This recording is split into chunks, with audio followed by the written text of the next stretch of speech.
नहीं, मैं क्या कहना चाहूँगा, मुझे बोलने दीजिए। मैं सिर्फ ये कहना चाहता हूँ कि जो दो सीटें आप बीजेपी की जीती हुई बता रहे हैं, उनमें एक पे मार्जिन 1,000 वोट का है और दूसरे पे तकरीबन इतना का है, 2, 2.5, 3 हज़ार का, और वो व्यक्ति कल तक कांग्रेस में थे। आज मैं मध्य प्रदेश की बात कर रहा हूँ। तो कुल मिलाकर के अगर आप देखें तो स्पष्ट है चीज़ें। अब मुझे दुख इस बात का है कि ये चीज़ें मैंडेट में भी आई थी लोकसभा के, लेकिन प्रधानमंत्री जी का दिल है कि मानता ही नहीं। प्रधानमंत्री जी स्वीकार ही नहीं कर पा रहे हैं कि अब की बार 400 पार से 240 के लाले पड़ चुके हैं। तो और किसी बात की मुझे उम्मीद नहीं है। मैं चाहता हूं कि गवर्नेंस जो फ्रॉम नाउ ऑनवर्ड्स सामूहिकता की हो, लोक सरोकार के मुद्दों पर बात करिए, रेटोरिकल चीजों से नीचे उतरिए। सबसे विकराल समस्या बेरोजगारी है, उस पर बात करिए। आप उस पर करते ही नहीं है। सामाजिक सौहार्द आप उस पर करते ही नहीं है। मणिपुर आप उस पर करते ही नहीं है। चाइना बॉर्डर आप उस पर करते ही नहीं है। जम्मू कश्मीर के हालात आप उस पर बात करते ही नहीं।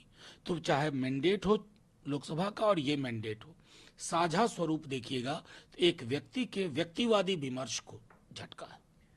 लेकिन बीजेपी बंगाल के मजुमदार वो इस बात को कह रहे हैं कि हमने चुनाव आयोग से इस बात की शिकायत की है कि कई बूथों पर बीजेपी को 3 वोट मिले, 4 वोट मिले। एक तरीके से आरोप लगाने की कोशिश कर रहे हैं, नहीं क्या नहीं, ये? वोट ही नहीं होगा तो 3 वोट 4 वोट से ज्यादा कहाँ मिलेगा। ये तो तीनों सीटें आपकी थी, 4 में से 3 क्यों हारे। मतलब आत्मचिंतन करना चाहिए ना। 3 ही लोगों ने डिसाइड किया होगा, वो भी रिग्रेट करेंगे। अगली बार हो सकता है 3 भी ना आए। तो ये शिकायत करिए तो कुछ पुख्ता यकीन हो।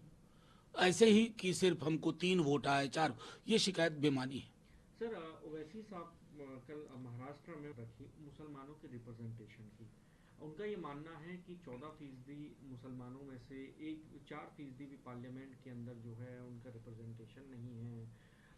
अपर कास्ट ओबीसी बराबरी पे आ गए हैं, मुसलमानों को सोचना चाहिए। क्या ये जो वो बात कह रहे हैं ये चिंता की नहीं, बात है मैं क्या? सीधी सी बात कहूं, बीते 10 वर्ष में देश के विमर्श को बहुत गदला कर दिया गया। गांव गांव बट गए, घर बट गए, दीवारें खड़ी हो गई, नुकीली दीवारें, उसको तोड़ने का काम चल रहा है। टूटेगा। मैं ओवैसी साहब से बस इतना कहना चाहता हूँ, ये सारी चीजें होंगी, थोड़ा इंतजार करिए, धैर्य रखिए। और हाँ, उनकी स्क्रिप्ट को मजबूत मत करिए। आप देखेंगे बहुत जल्द हमारे पार्लियामेंट का, हमारे लेजिस्लेटिव असेंबलीज का कैरेक्टर रिप्रेजेंटेटिव होगा। लेकिन जिस तरह का पोलराइजेशन का माहौल कर दिया था, भाई भाई से बात नहीं कर पा रहा, क्या कर दिया इस देश को। तो उसको मलहम की जरूरत है। और मैं आपको यकीन दिलाता हूं, जब तक अगला चुनाव होगा, ये जो चिंता है ना, कितनी जेन्युइन चिंता है ओवैसी साहब की मैं नहीं जानता, क्योंकि वो तो अपने किले में मौजूद है। उनकी चिंता का निराकरण होगा।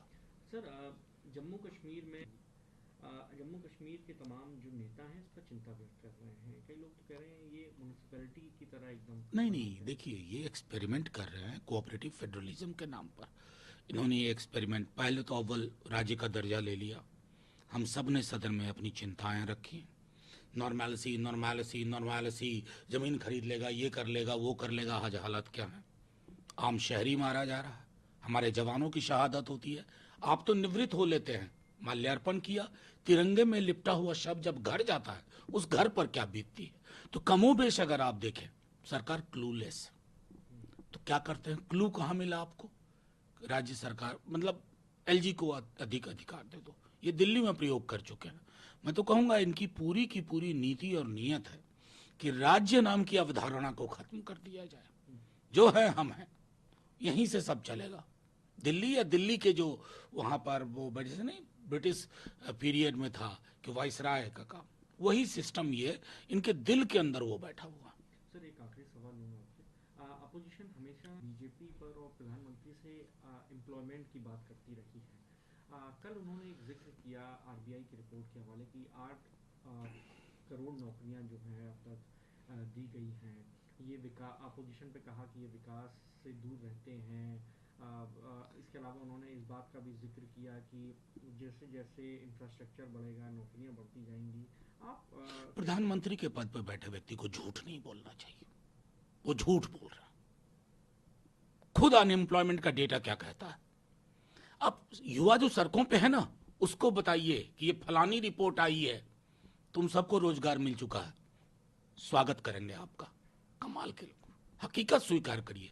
आप तो 2 करोड़ रोजगार प्रति वर्ष के वादे पे आए थे 14 में, और उसके बाद जो जुबान पे आपके ताला लगा, उस ताले की चाबी कहां गुम हो गई पता ही नहीं। अभी देखिए बिहार में तेजस्वी जी जब सरकार में आए नीतीश जी के साथ, नौकरियां मिलने लगी। युवा की आकांक्षा नौकरी है भाई, उसको रोजगार चाहिए। आप उस हकीकत को स्वीकार नहीं कर पा रहे हैं। पूरे चुनाव में आप नौकरी और रोजगार पे बोले एक बार नहीं। भैंस, मंगलसूत्र, मुजरा, टोटी तोड़ लेगा, बिजली काट देगा, इस विमर्श में नौकरियां